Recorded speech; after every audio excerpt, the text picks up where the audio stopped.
we are a couple minutes after, and we've got a lot to cover today. I want to be sensitive to everybody's time, try and get you in and out of here in a pretty painless way, and hopefully teach you a little bit of something along the way. I am Brad Parks from Morpheus Data. We are not here to talk about basketball standings. We are instead here to talk about hybrid cloud, and I'm joined by my co-host, Joe Vidal. Tell us what you do every day, Joe. You got it, Brad. I'm the North America Chief Technologist for HPE GreenLake Private Cloud. And the nice thing is I've been with Hewlett Packard Enterprise Compact and the Channel family now for almost 34 years, doing a little bit of everything, but being able to focus on helping people complete their cloud journey by implementing a hybrid multi-cloud that starts with private cloud has been one of the most exciting and easiest pieces of my job in all these years. And of course, it's keeping us busy, right? Because everybody needs help with that. Nice. Making hybrid cloud easy. We're going to dig into how that is, because it sometimes is easy and simple are not always the same thing. But yeah, we're trying to make it easy for easier, at least for a lot of customers. So let's jump in. The agenda today, we're going to talk a little bit about some of the observations that we've seen from the external market analysts, but more importantly from customers like yourself. I think between Joe and I, we probably average a couple 100,000 miles a year on planes, and I am in a hotel room currently talking with customers later today. So we'd like to share some of that. Hopefully some of that resonates with what you're seeing inside your own enterprises. We'll dig into the Morpheus Data Platform itself, talk about how we are partnering with HPE, and then jump into an actual demo. The great thing about software is that it shows better than it tells, and we can give you a little tasting menu of what Morpheus is all about.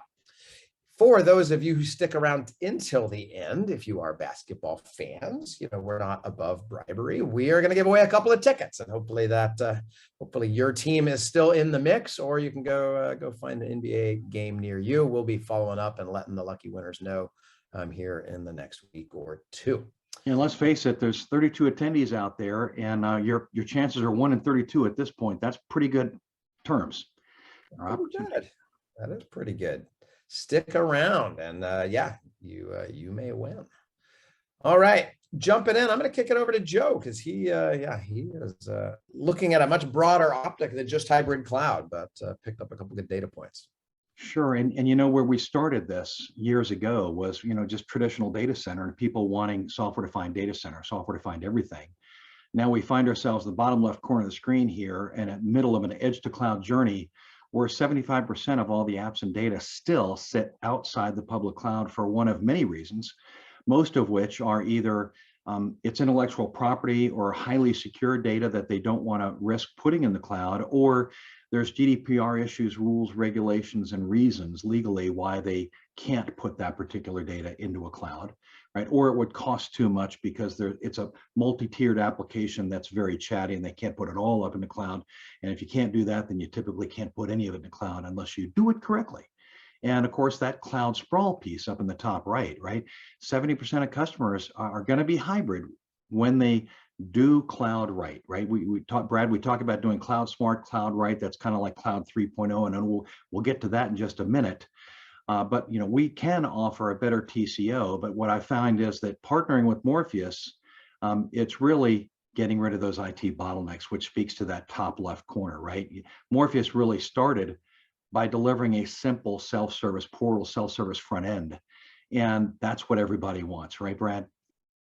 For sure. I think what we're seeing and hearing from customers is definitely the need to move faster, but with guardrails is what it's all about. The only other thing I'd probably add to this slide is, if this is a metaphor for IT, there are way too few cars, because usually it is a gridlocked mess that looks like an LA highway. So whoever. What we should have put in here was a picture of a runway and an F-18 and said, I feel the need for speed. There you go. Because it's speed to access and implement hybrid cloud.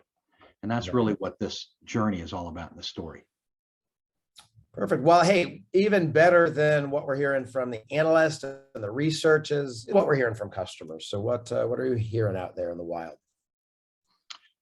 Well, I'll tell you what I'm hearing is that there's a lot of people looking now to re-platform, right? And each of the different executives have a different viewpoint, different perspective, different dynamics, different needs, right? CIOs want to improve business agility, right? They want to be able to keep up with the business unit's demands, whether it's HR, the DevOps team, whatever, legal, whatever it happens to be. And that's typically one of the things that drives so many customers to a public cloud instance, right? One of the business units that doesn't feel like IT's been able to keep up with them swipes their credit card and boom, now I've got shadow IT up in a public cloud resource somewhere else, right? CFOs looking for visibility to cost controls and bringing down cost, right? While the, as I mentioned, VP of Apps is looking for self-service, CI/CD, deploying code faster, staying up on those, right? An IT director simply wants to deliver a cloud experience to all of their clients, internal and external, and who doesn't want that, right, Brent? Yeah, I think this definitely echoes what we see in here. I think the only stakeholder I'd say maybe that shows up in a lot of our conversations that's not here, and I know you've got a heavy focus on security yourself, is the CISO is not to be left out of the party, right? They're the one worried about, hey, which team can provision what app into what data center or cloud, but also what's the data that goes along with that. So how do you put those guardrails together and have more of a DevSecOps posture? That's right. And that starts kind of with the right approach to a cloud assessment, looking to see what kind of data can reside where, do a data dependency map, right, to see which applications are creating data and then pulling data from other apps. And that's going to determine or help you determine what data can go out in the public cloud that doesn't have to immediately be transferring data back down outside of the cloud, thereby driving up your data egress costs. And more importantly, that security piece, we're going to talk about the security element later, so I'm going to save that one for one of the later slides, because that's a really important topic that's driving a lot of people to a hybrid and or private cloud implementation today. No, for sure. I think the only other thing I'd add is whichever marketing person did the slide, these people are way too smiley, because oftentimes there is a lot of friction, between these teams. The VP of Apps is never happy, right? They're always demanding more. Their IT can't keep up. You people are killing me. Yeah, that would be the reach through that square and punch that other guy in the head. So we're gonna make that. We're gonna make them happy. Maybe this is an aspirational. It's an all happy world. It's all good, Brad. So I think kind of moving down into a little bit more tactical, one of the things that I'm excited about in our partnership with HPE is, Morpheus did more business. We helped more customers in the last 45. Hey, Dave, can you go on mute? Dave, thanks. Welcome to the party. We did more deals and more business, helped more customers in the last 45 days of 2022. Than we did the entirety of 2017 to 2019 combined. And that kind of makes me ask myself, why? What has happened? And I'm not going to claim it was just people dialing into webinars with Joe and I, but one of the things we've seen is the changing need from the customers that we're talking to. If I go back 3 or 4 years, a lot of the conversations I was having around cloud management, around hybrid cloud, were still very much focused on helping companies kind of clean up their initial forays into the cloud. I think, Joe, what you called 1.0, right? This is people who they maybe moved a bunch of things to the public cloud, realized, maybe that was not a good idea. Cost wasn't what they thought. Maybe they were dealing with some of that shadow IT. So a lot of the conversation was very much focused on cost management and cost optimization. And while that is definitely still important, what we're hearing from kind of the bulk of customers today is they've started getting that under control, and they're really more and more focused on getting the value out of cloud, which is really well beyond cost. That's not even the point in the first place. It's having the speed and agility of replatforming and even modernizing your applications in a much more agile way. And the exciting part for us is that's really in our lane, right? Morpheus started as a platform toolkit that a team of about 30 development engineers actually built for their own use, because they were modernizing applications at dozens of enterprise companies within a large private equity portfolio. When we came to market, spun out as a tool we sold commercially externally, we started helping companies across the spectrum. But the nice thing, sometimes it's better to be lucky than right, but I'd say the puck is moving to us. I need a good basketball analogy, but we know we're standing under the net and the ball happened to show up in our hands. How's that one for an analogy? Well, if you want to stay ahead of the puck in hockey, right, you go to where the puck's going to be. In basketball, that would be an alley-oop. Your number one player being at the hoop, ready for the ball on the inbound, so that you can just grab it and jam it, and that makes for an easy slam dunk win. Now, the interesting thing is that where you chose to put the Morpheus logo here is kind of where most of our customers sit today, right? With Cloud 1.0, it was really cloud first, cloud everywhere approach. And that drove to a mixed mash of multi-cloud, right, which was Cloud 2.0 and hybrid cloud. And now we find people re-platforming, but having to also refactor at the same time to be able to take advantage of infrastructure as code or implement infrastructure as code and have those continuous CI/CD pipelines moving. But it's the repatriation that's happened post-COVID that's put everybody here in the first place. And that's really where HPE and Morpheus can help so many of our customers. That for the first couple of years that we've offered GreenLake Private Cloud, most of our customers are simply getting infrastructure to service. They simply wanted the infrastructure faster, they're ahead of time, but that's not an actual cloud experience. And what we found is we can easily deliver them the full cloud experience by layering on top of that IaaS service, the Morpheus platform, right, which is built into our GreenLake Private Cloud Enterprise that we'll get to in a minute. Oh, perfect, appreciate it. Now, I think continuing our journey, getting a lot more tactical, we're going to drop another 20, 30,000 feet. And, this is the mess, right? This is what, I saw when I was doing IT in a data center years ago. This is what I hear from customers is they have, Joe, you even mentioned a software-defined data center, right? I think most of the customers I talk to have a software-defined bull data center, right? They have lots of tools, but the last mile, right? Getting to a true private hybrid cloud experience. It's almost like, the last 10% of the old Windows update bar. I'm definitely showing my age, but that's the hard part, right? The getting to the end. And when we ask why, I had dinner the other night with head of IT at a large bank in New York, and he had just recently taken his platform operations role, and he put himself in the shoes of his stakeholders, the internal product teams and development teams that were working on the mobile apps, on their internal apps. And he stepped me through basically their experience. And I have heard a common theme from many of the customers that I talk to. Usually there's some sort of ticketing tool, could be a ServiceNow, could be a spreadsheet, where they have to ask IT for resources. Sometimes it has to go through approval. The networking team gets involved. If you have to have a load balancer, that guy might have to wait a week while he's doing other things. Sometimes the hypervisor team needs to look, which cluster do I put this on? Might be an OS team, an Ansible script, and on and on and on and on. And it's this process that usually takes days, if not 2 or 3 weeks, to navigate. It is a gauntlet of pain. And meanwhile, you've got your development team, your product team that's trying to innovate for the business sitting there. They can do test automation, they can do things locally, but if they need to actually push this out and test it in the production environment, it's just too long, it's too slow. And those who are doing it right are able to do deployments in minutes, and that's what drove people in large part to the public cloud. But there's no reason you shouldn't have that same level of speed and agility on-prem and in a consistent way across your public clouds. And that is really what Morpheus is all about, right? We exist as a platform to take that mountain of work. We don't make it go away. It still happens. If you think about what AWS, Azure, and Google did in the public cloud, they still do all that work. They just do it in a highly automated and streamlined way with a very simple catalog approach. So people get the resources they need by hitting a button, running an API command, running a Terraform script, and they don't ever have to wait on IT. Well, yeah, and you know what, Brad, a lot of folks are used to the automation and simplicity of managing a VM farm, right? Because they can move those workloads from VM to VM or from host to host.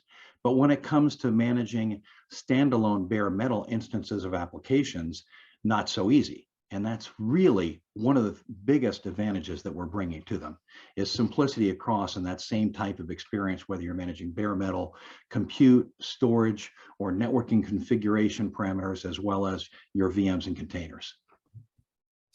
Yeah, and it's that kind of VM as a service really is one of the core use cases, right? Being able to hit a button and get a get a VM. I think more importantly, though, is a VM by itself does about as much work for the business as sheet metal or a storage disk, right? I love them to death, but it is the applications that actually make the business run, right? The databases, the web front end that the end user is going into to actually do meaningful work, to provide value to themselves and ultimately to the business. That service layer is what Morpheus is all about, being able to get that consistent database as a service, platform as a service experience.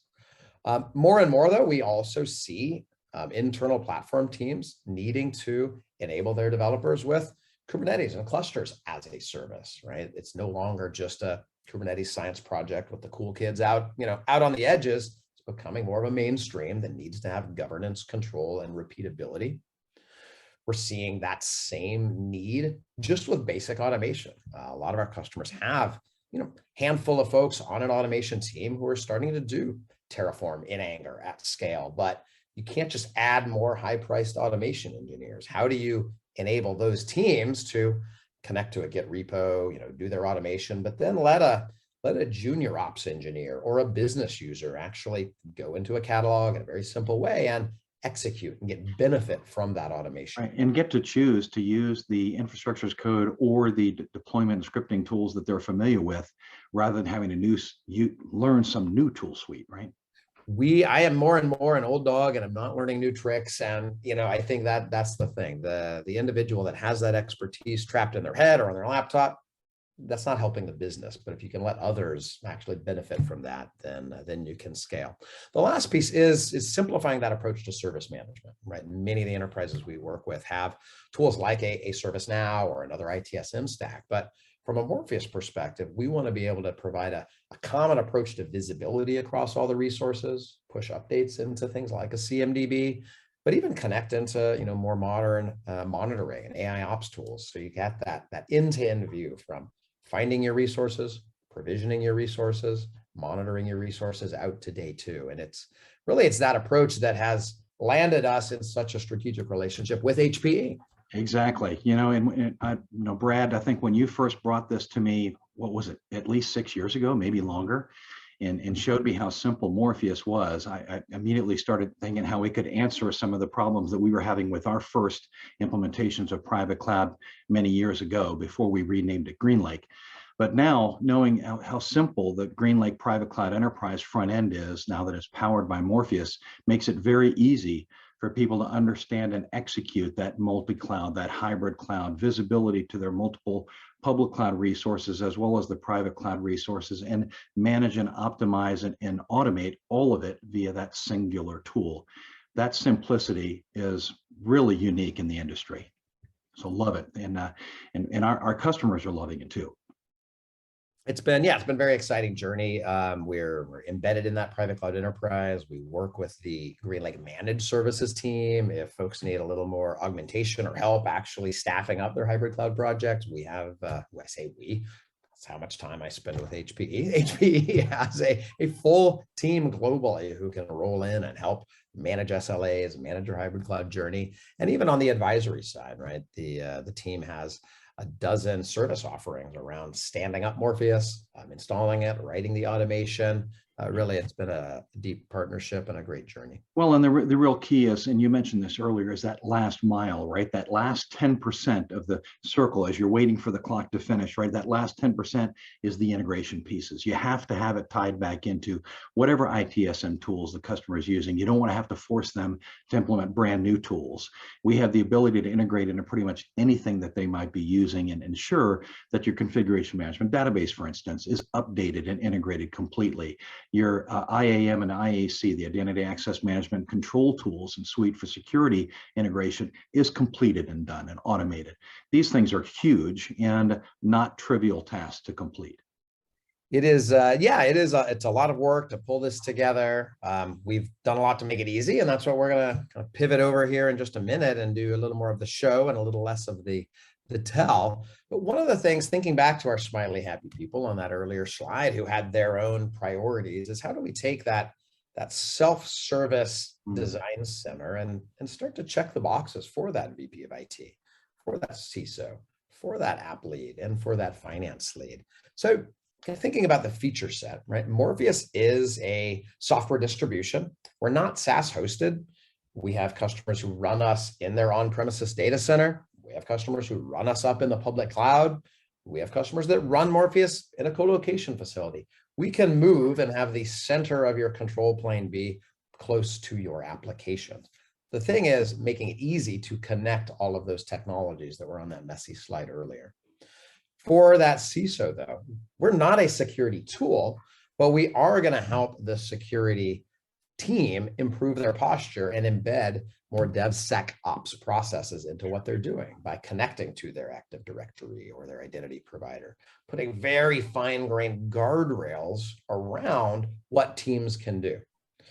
But this is where a lot of those early generation efforts around cloud management fell short, right? You can kind of put guardrails around, but if you're not giving the development team the ability to go down a paved road at the speed that they want, using the tools that they want, you're going to fail. And that's where Morpheus, being a dev-centric platform, really is starting to stand out, I think, in customers' minds when they are trying to enable those development teams. They can continue to use their tools for building apps, releasing those when they need an environment stood up to go into test or dev, QA, or prod. They get that in a highly automated way, honestly, without having to ever talk to IT, which maybe makes everybody happy. And then lastly is finance. When we first connect into a VMware environment, a Nutanix environment, an AWS, an Azure, we inventory everything that's already there and help provide visibility. And I know HPE actually just did an acquisition, a little bit ago with Cloud Physics, which does a lot of resource discovery. I think one of the great things about these platforms together is we do discovery at the app layer above what Cloud Physics does, and we can also partner with the HPE teams doing those analytics to actually resize and do migration of those workloads. So it is really a good end-to-end story. Right. Well, and Cloud Physics will give you the what if analysis, right? You can use the simulator to look to see how that application and that workload would respond in various different environments, whether that be the GreenLake private cloud environment or Amazon, Google, Azure. It'll give you estimates of the cost as well as the performance.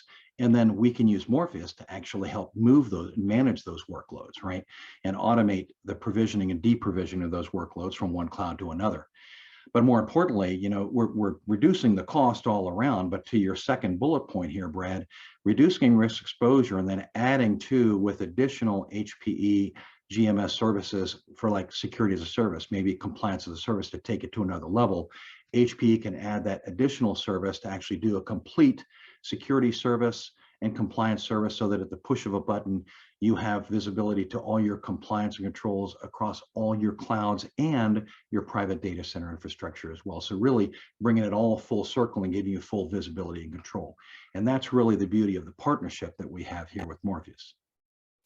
It's definitely where we've seen these projects succeed, is when you can get all of these different groups on the same page, they get their needs met without stepping on each other, right? It's, again, sounds easy, not always simple, but that's where we're going. And one of the things that makes it easier is a lot of the work that our engineering team has done over the last 5 or 6 years to enable very rapid integration into existing environments. So we are a platform framework. We've built these abstractions to help hook into the natural life cycle and processes around applications, right? You've got to kick off, hey, I need an application, I need a database, I need a VM, I need a web service, right? You're then going to authenticate do you have permission to do that? How do I provision the infrastructure? Wire up the network, deploy an OS, deploy an application artifact, maybe even some data. How do I push that into day 2 things like monitoring, logging? How do I put that behind a load balancer? But most importantly is connecting to the tools that you already have, right? Nobody on earth that we talk to of reasonable scale is starting with a shiny brand new data center or cloud account with nothing in it, right? There is always some level of tooling and technical debt. Our goal as a platform is to very quickly connect to what's already there. Sometimes I describe us as self-leveling cement, right? We want to get customers to that frictionless provisioning experience that has the guardrails around it that lets you provision in the same way to any on-premises or public cloud environment. And where that really starts hitting the road from an HPE perspective is our partnership around private cloud enterprise. So Joe, you want to talk a little bit more about that? Absolutely. And you know what, I'm going to answer, there was a question here in the Q&A box, and I want to answer this one live. The question, while we're explaining this, the question is, how do we position GreenLake with our customers versus competitors such as Dell Apex or Virtuoso? And hopefully you'll see as we step through this that, you know, we're first and foremost, we're not assuming 100% utilization model when we're delivering this, right? We have a reserve, we have a buffer, and by the way, they're the same price. They're not two different prices like Dell Apex or like the public cloud service providers. You know, you have a discount for the reserve, but then the buffer costs you extra. No, with HPE, it's the same, right? So that's one cost, one simple model.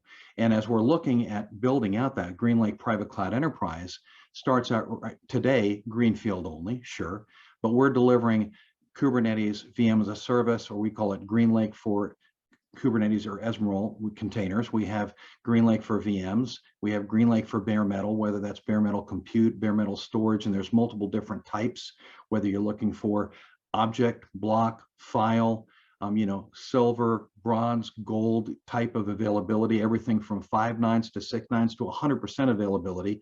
And by the way, that's something you cannot get from Dell, Apex, Virtuoso, or from any public cloud service provider. They're going to deliver you either 3 nines or 4 nines of availability. And when they want to do updates, they do updates. We don't do that, right? We're partnering with the customer, delivering that workload service catalog with the application stacks, the databases, the web servers, and everything else across the top. But it starts with, as you're going to see in the next slide, we'll get there in a second, that secure framework across everything. But you have a global data fabric that gives you visibility to all of your data, no matter where it resides or what form it resides within. We give you access and visibility to all of it. Again, no other cloud service provider can deliver that, right? We've delivered that because we've made certain purchases with MapR, with Blue Data, with our Azure data fabric that then connects all of those things together with an optimized infrastructure, on optimized building blocks that have security built in from the ground up, starting with our, I would say, our award-winning Silicon root of trust for security. And granted, while Dell will say that they have a Silicon root of trust me, it's not the same. And I'd like to take any conversation further, deeper offline in that one. That's not really a content for today's call, but it's something that's near and dear to my heart. But you know, delivering that common provisioning set or suite with hybrid data management, no matter where the data resides, and that's a key, because as we're trying to optimize and move to that cloud 3.0, cloud smart, balanced cloud architecture, you have to be able to access all the data the same way. You can't choose which pieces of data to pull your business insights from, because if you're choosing which data elements to use, you're choosing to lose. You're not going to get the most business insights unless you're looking at all the data available. And you can't afford to move all the data into a central location, right? We have to actually process the data where it exists, which enables us in our model here to deliver multiple, very easy to implement micro cloud implementations wherever the data is being created and used and stored. You can no longer, because of the data gravity in the volume, velocity, and sheer amount of data, you can't afford to store it all in one cause. And the other one was the cost, right? You can't afford to bring it all together. The latency takes too long. It costs too much to store it all in one location. And data egress fees from the cloud public service providers are going to kill you, right? So what you have to do, process the data where it exists and federate the insights from that data, not the data itself. And that's really one of the things, the most important things, Brad, that we're delivering in this solution stack and in this model. Yeah, I think I've seen the relationship that HPE has with the co-location providers. I've seen that blowing up over the last 12 months. Obviously, data centers, bread and butter, the wheelhouse for HPE and a lot of customers on the call, and then also being able to provide those hooks into the hyperscalers. Right. One of the pieces that we're also excited about is, outside of private cloud enterprise, we know that it's a fantastic platform, has a great fit for a lot of customers. There are a lot of existing GreenLake customers. And you even mentioned that a fair amount of customers may have started on this journey with HPE, over the last few years, just doing basic infrastructure with some elasticity and some metering. And that's probably one of the low-hanging fruit. It really is. And you know what drove people there was, over, let's face it, through COVID, supply chain constraints have made it really hard for people to stay ahead of demand and growth demand of the business. So our infrastructure as a service offering was a really easy way to get over that hump, right? Ensuring that you always have extra infrastructure on site. But with that, you don't actually get cloud operations, right? You don't get that software-defined data center feel and the automation that makes it easy for IT to deliver everything as a cloud service to the business. So adding that Morpheus or that PCE functionality, flexibility, and simplicity to an IaaS service is the easy button.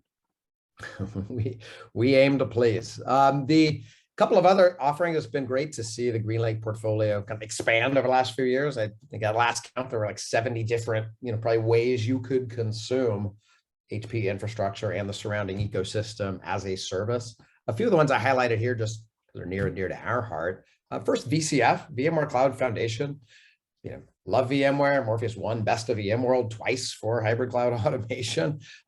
One of the pieces we see is an opportunity to take that foundation, right, your vCenter, your NSX, that core VCF stack, and bring the automation on top of it to get the true private cloud. The truth is in the name. It is a cloud foundation, right?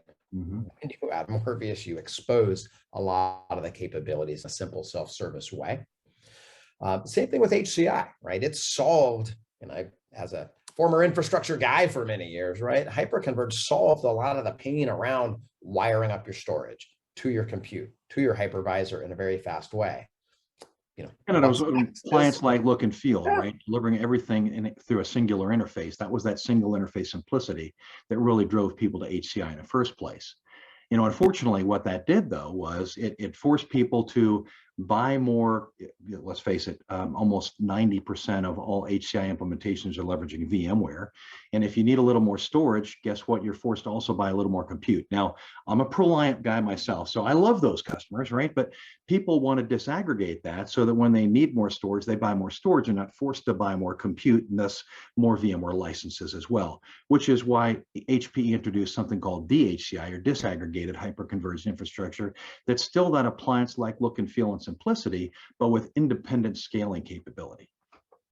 Absolutely. Yeah, we've seen that approach, scale from HPE. Also have Nutanix under the covers. And then lastly, Azure Stack is one that it's been around for a while. I think there were a lot of people kicking the tires. I've at least seen, in practice that really starting to pick up and have some actual production deployments at scale. We're partnered with HPE in a number of places, and that's really the point. Is most large enterprises are going to have a messy mix of new greenfield private clouds, existing infrastructure and hypervisors, a little bit of public cloud, and probably one of these converged stacks. The goal from a Morpheus perspective is to put all of that under a common cross-cloud control plane with a simple, consistent provisioning experience, with all the policy guardrails and all the data in one place so you can do your chargeback, your showback, and your cost reporting. So that is the goal. It sounds easy. What I'd like to do, unless you have anything else you'd like to add on this slide, is flip over. I was just going to say, you were really bridging upon the whole Osmond family there for a second. You say we're a little bit data center, a little bit private cloud, a little bit country, a little bit rock and roll. So as you're queuing up your demo here, I just want to take everybody back to the way back engine and remember that interesting song from way back. We are showing our age, for sure. So I am in the Morpheus interface, right? As mentioned, this is a simple install. We can get up and running literally in about 20 minutes to have the basic bits deployed from a proof of concept. If anyone sees this and strikes a chord, our POCs we usually have up and running, connected to VMware, connected to some of your tooling with a self-service catalog in place in a couple of hours. I mean, not to overpromise, but that our SEs are disappointed if we don't have you at least clicking buttons and deploying VMs in just a couple hours into your existing infrastructure. So I would love to partner with you guys if anyone sees something that strikes a chord.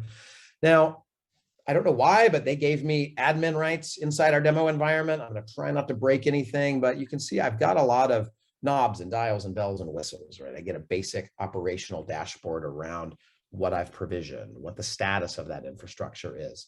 I think though, to kind of drive the point home, I'm going to start with the end in mind. I'm going to be like the person in the grocery store with the sizzling sausage on the toothpick. We're going to start with the end game and then maybe reverse engineer how we Always got. a better idea when you're talking sausage here. So I'm actually going to go into one of our tenants. We are multi-tenanted. If we have any service providers out there or large businesses that want to completely segregate different business units, we can do that in a secure fashion where nobody sees what each other's done. Fully multi-tenanted. I'm going to go. Each tenant has any number of views that they can have based on their role, right? Role-based views and controls. Absolutely, and that really is the power here. So I'm actually going to go into one of our tenants, Pied Piper in this case. A lot of TV fans in our SE ranks.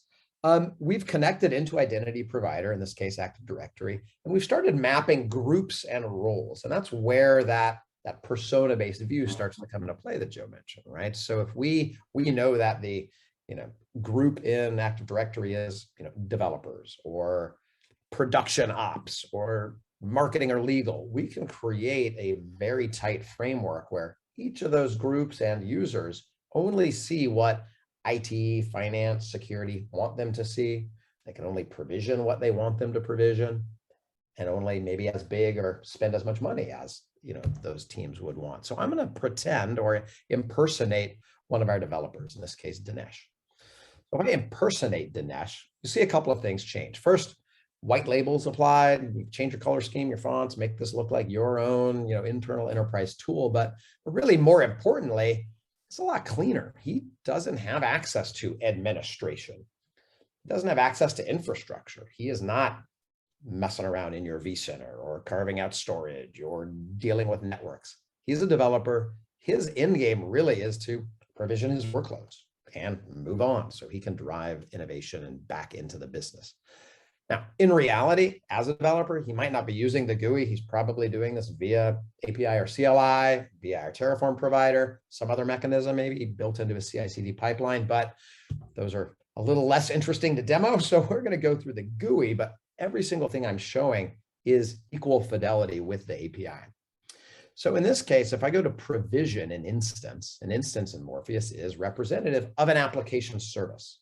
Right? Could be a basic OS, but more importantly, it could be those PaaS services, those databases as a service, web services. I'm going to go in and just quickly provision an Apache server.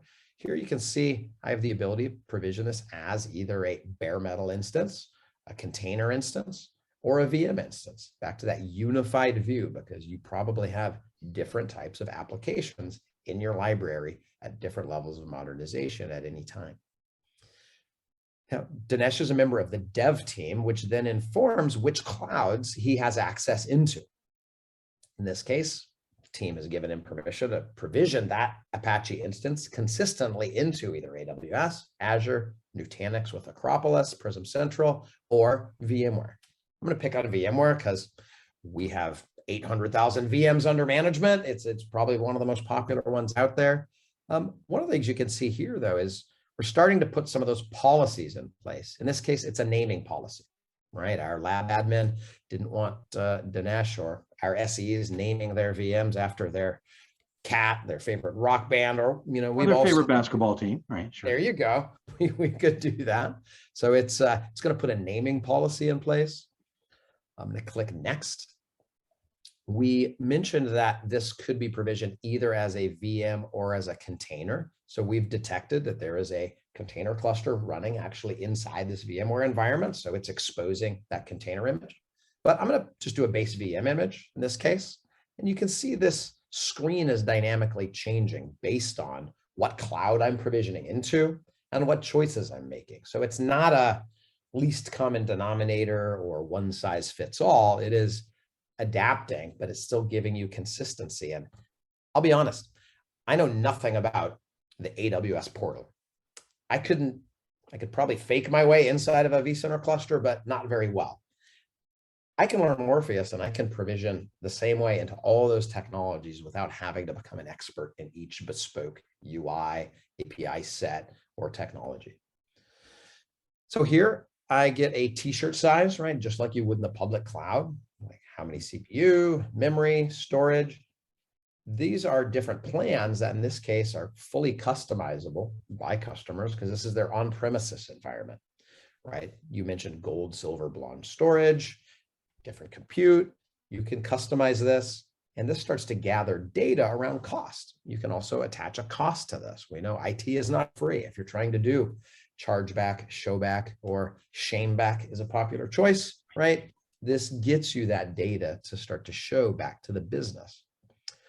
One of the other nice things is I can compare what this VM might cost me inside a public cloud. It might be hard to see depending on your monitor, but this dollar figure here is changing each time I make a choice. And if I hit this little comparison button, it's going to show me what is the closest t-shirt size in another cloud that I as Dinesh have permission to provision into. What might it cost in Amazon, in VMware, if I had a Google account or an Azure account?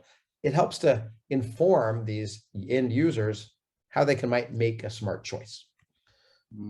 Could also fully govern this down and just say, hey, Dinesh can provision 512 megs of RAM on Tuesdays into vCenter, and that's it. So however tight or broad you want those controls, you can do.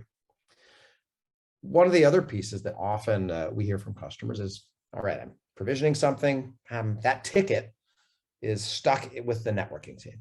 I'm not trying to blame networking, just using it as an example. Maybe they're just super busy. But here, we've actually connected our vCenter into an IP address management system. Could have been a SolarWinds, an Infoblox, a Blue Cat, something that's keeping track of our IP records. It's automatically going to give me an IP from a pool with all the guardrails that the networking team put in place without Dinesh having to wait on the networking team. Starting to put permissions into process. I'm going to hit next real quick, keep moving. Next, we can attach automation to this machine.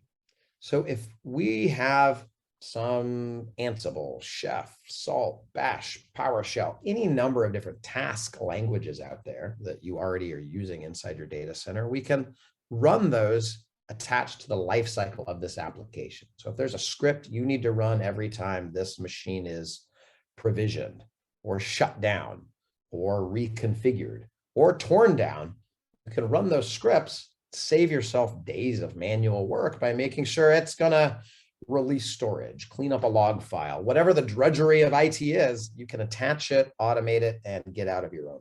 Yeah, and Brad, this is one of the biggest requests that we see a lot when we're migrating people out of a private data center into a private cloud or hybrid cloud environment is they'll say, Joe, you got to understand, we have thousands and thousands of man hours of custom scripting that we've done over the years to ensure that our application stacks are provisioned or rolled out in the right order, and application dependency maps, right? You have to stand up this application first, then this, and those workflows are easy to integrate, obviously, from that drop-down list, because you can add those options in that drop-down list of that library, right? Which is pretty much dynamically created based on what's installed there.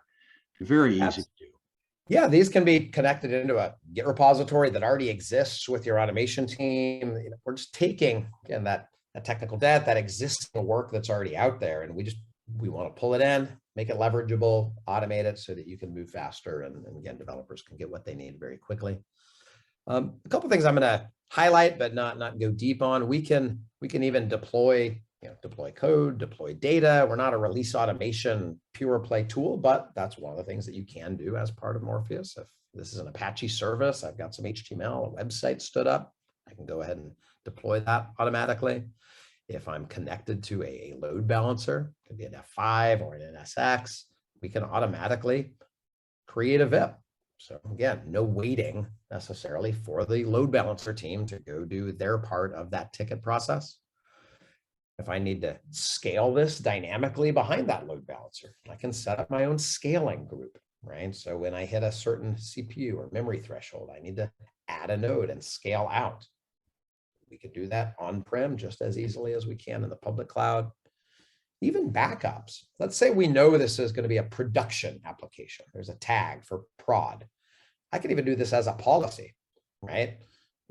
Backup's important. Recovery is critical, right? So you want to make sure there is a backup attached to this. You can integrate into your Veeam, your Commvault. You need a replication job in your Zerto. These are all processes that you can automate through the Morpheus wizard, so that, again, that developer never has to wait, yet he's getting all those SLAs attached, even down to the life cycle of this machine. In this case, our lab manager doesn't want our SEs or me to run away with our resources. He's going to make sure this machine has a policy to shut down after one day and delete itself after another day. I can extend that. I can ask my manager, we can enforce that policy in different ways. But again, another example of that policy engine. And that's it. With that, I did probably more talking than I should. If Dinesh hadn't have been doing a webinar, he could have had this machine probably up and running in about 2 minutes or less. That's right. That's right. Well, you know what? It is really easy to show how easy it is to stand up these instances remotely, right? And we kind of talked about what's driving people to the need for this. And today, with the most timely thing that's driving the need to right size or rebalance your implementations and look at those local private clouds is the changes in GDPR and PII rules and regulations at the state level, right? Right now, there are at least 5 states that have state-regulated geolocation requirements for the data of the citizenry within those states has to physically reside within the geographic borders of those states. If you as a company transfer their personal information outside the state borders in most of those states today, you have 24 hours to notify the individual. How are you going to do that? How are you going to police that? How are you going to monitor that, right? The easiest way to do that is standing up multiple microclouds, as we mentioned earlier, leveraging HPE Private Cloud Enterprise, Morpheus to do that, and then integrate the insights, process the data where it resides, and then bring that information together, rather than bringing the data into a singular data lake or data pool. Single copy of the truth, which is what we were doing back in the 2006, 2007 timeframe. Those things are no longer legal, right? Unless you're anonymizing the data, which is a whole nother extrapolation level and complication level of managing your data if you're going to anonymize the data so that it can be portable. But we can talk about that on another call, right, Brad?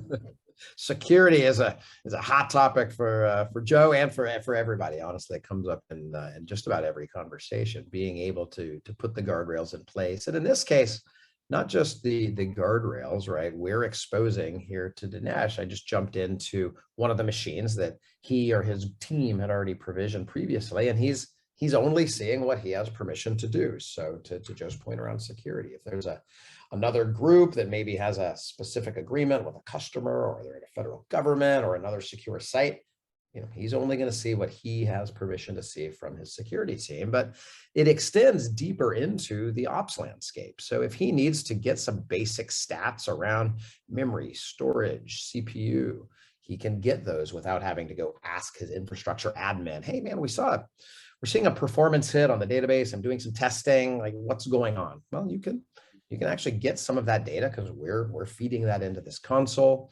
You can see different network storage information, logs. If in this case, I don't think I have logs turned on to this particular instance, but we're getting a log aggregation into Morpheus, and we can even forward all the logs from this instance into something like a Splunk. I can see my backups. I can do self-service recovery around the snapshot of this image.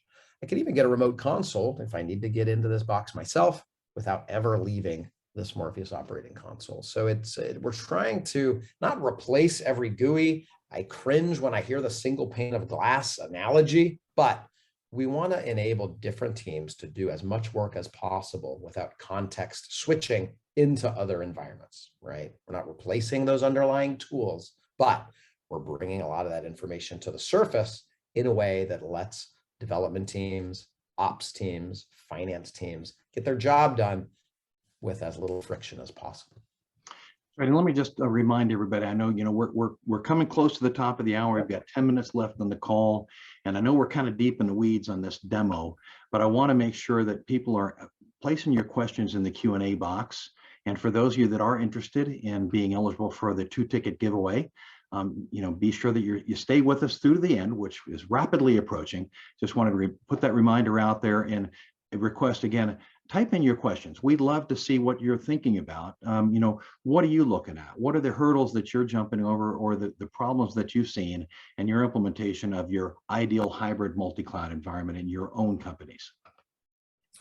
I appreciate, thanks for being the voice of the audience. One of the questions we actually get a lot, I don't know if it's in the Q&A yet, is, all right, hey, sounds great. You can provision things really quickly. You've got this simple self-service catalog. We can even take that entire workflow and put it behind a literally a single easy button where you don't want somebody to enter in any of those choices. They may not know. You just want a small, medium, and large. We can simplify that down to just a simple button. But for the business analyst persona, we talked a lot about cost, about chargeback.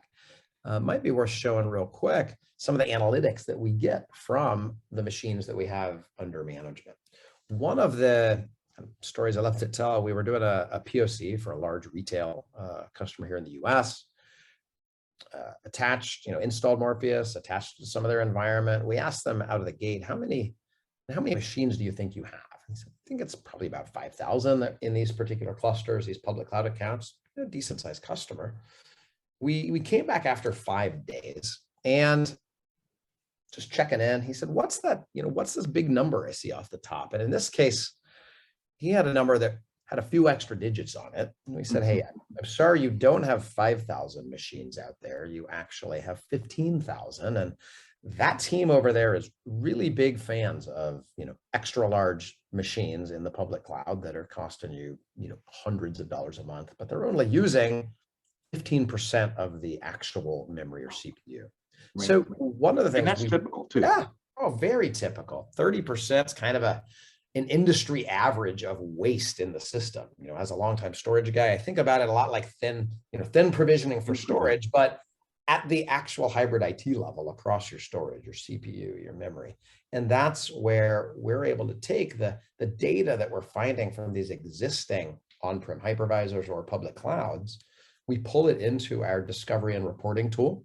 We not only show you where you have some savings opportunities, but we go more than just, hey, you have a headache. We're going to give you an aspirin and actually cut out the tumor, right? You need to resize that environment and then put policies in place. So from here forward, nobody's able to make those dumb choices. We give you the execute button to actually resize and get this down to the right size that it's supposed to be, whether that's on-prem or in the public cloud. So again, often a first step when we're working with a customer is just getting the house in order so that then you can more consistently provision and automate as you re-platform. So I can talk about this for hours. I do want to cut it off and see if you have anything to add.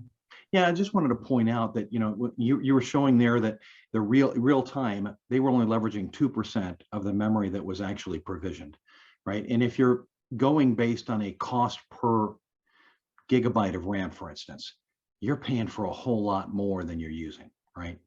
And the way HPE does it as far as our infrastructure goes, in our GreenLake private cloud, is we typically are charging you based on the amount of identified mapped RAM that's actually mapped to the system, right? And then we right size that as well, and then we target it so that 80% of what we're installing will deliver 100% of your workloads. And then you only are paying for what you use, not what you need, right? It's like that insurance provider that customizes car insurance so you pay for only what you need. We're actually customizing private cloud so you pay for only what you use, which is actually less than you need. Everybody needs more than they're using because you need that space to burst, right, Brad? The applications of business units, as they're bringing additional either workers online or functionality or workloads online, you need extra headroom for that, but you don't want to have to pay for that unless you're using it. And that's the beauty of what HPE GreenLake actually brings to the table, unlike some of the other private cloud service providers out there mentioned earlier this afternoon. We only charge you for what you use, right down to that reserve minimum capacity. And then that's negotiable, right?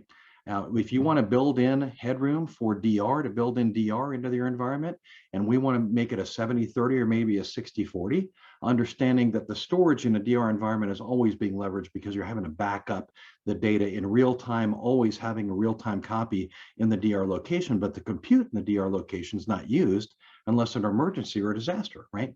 So while it has to be there, you don't have to have a one-for-one replication on the compute side, but you can typically take a hit in performance, but you have to have something over there ready to kick in and boot from that remote copy, and then it all has to be automated, and you need to make sure that your DR policies and automation in place are tested regularly. Again, HPE GreenLake Management Services delivers DR as a service, business continuity, and backup as a service, where we're delivering that entire process, ensuring that it actually works. Not just taking the backups, but ensure that the restore and the DR failover actually works when it's needed. It's kind of like one of those Jerry Seinfeld episodes, right? Anybody can take a reservation. It's really keeping the reservation is where the key is. And anybody can take a backup, but it's keeping that backup and ensuring you can restore it. That's where the real secret sauce is, right, Brad?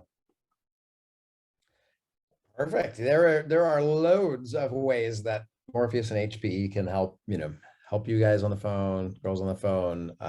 Really look forward to talking with you. Thanks for keeping up with Joe and I today. Hopefully something struck a chord. If you're trying to enable that consistent cloud experience, bring the public cloud down into your on-prem data center, but then also extend control into the public cloud, we'd love to have a chat. Got some contact info here. There's ways we can jump on with your team, do a full teardown demo that's unique to your specific use case. HPE has a test drive environment where you can actually go click through buttons, see how this actually works on their dime, on their equipment. But also, if you are serious and you want to get this embedded in your own environment, we love to set up time with the HPE team and do a POC install for you on-prem. So that's right. And you can get to it through the GreenLake portal too. And it's really simple. greenlake.com will get you there into that test drive environment as well. Perfect. Well, thank you, Joe, for joining me today. Good luck to your basketball team over the next couple of weeks. Go Cats. Go Cats. Thanks, Brad. We're looking forward to a great end of the season here, hopefully. And good luck to everybody else out there that has your own teams. I'm sure there's a lot of them out there. And we called out Gonzaga earlier. Ooh, Jayhawks. Ooh, yeah, of course. Absolutely. Good luck, Eddie. All right. So thanks, Brad, everybody. now you're going to call out whoever won those tickets here in the next couple of days, right? They'll receive an email. And then are we going to notify everybody of who that winner was? So, it's not just something done in the background in the dark. We certainly can. I'm going to defer to my event colleague on the phone, but we will definitely email you if you won. And then if we can. And I see there's 33 participants out there. We have 29 attendees. We had 30 up to just a second ago when we kind of called it. So those 30 folks will be eligible. And Perfect. Thanks for sticking around and playing along with us at home today. All right. Thanks, everybody.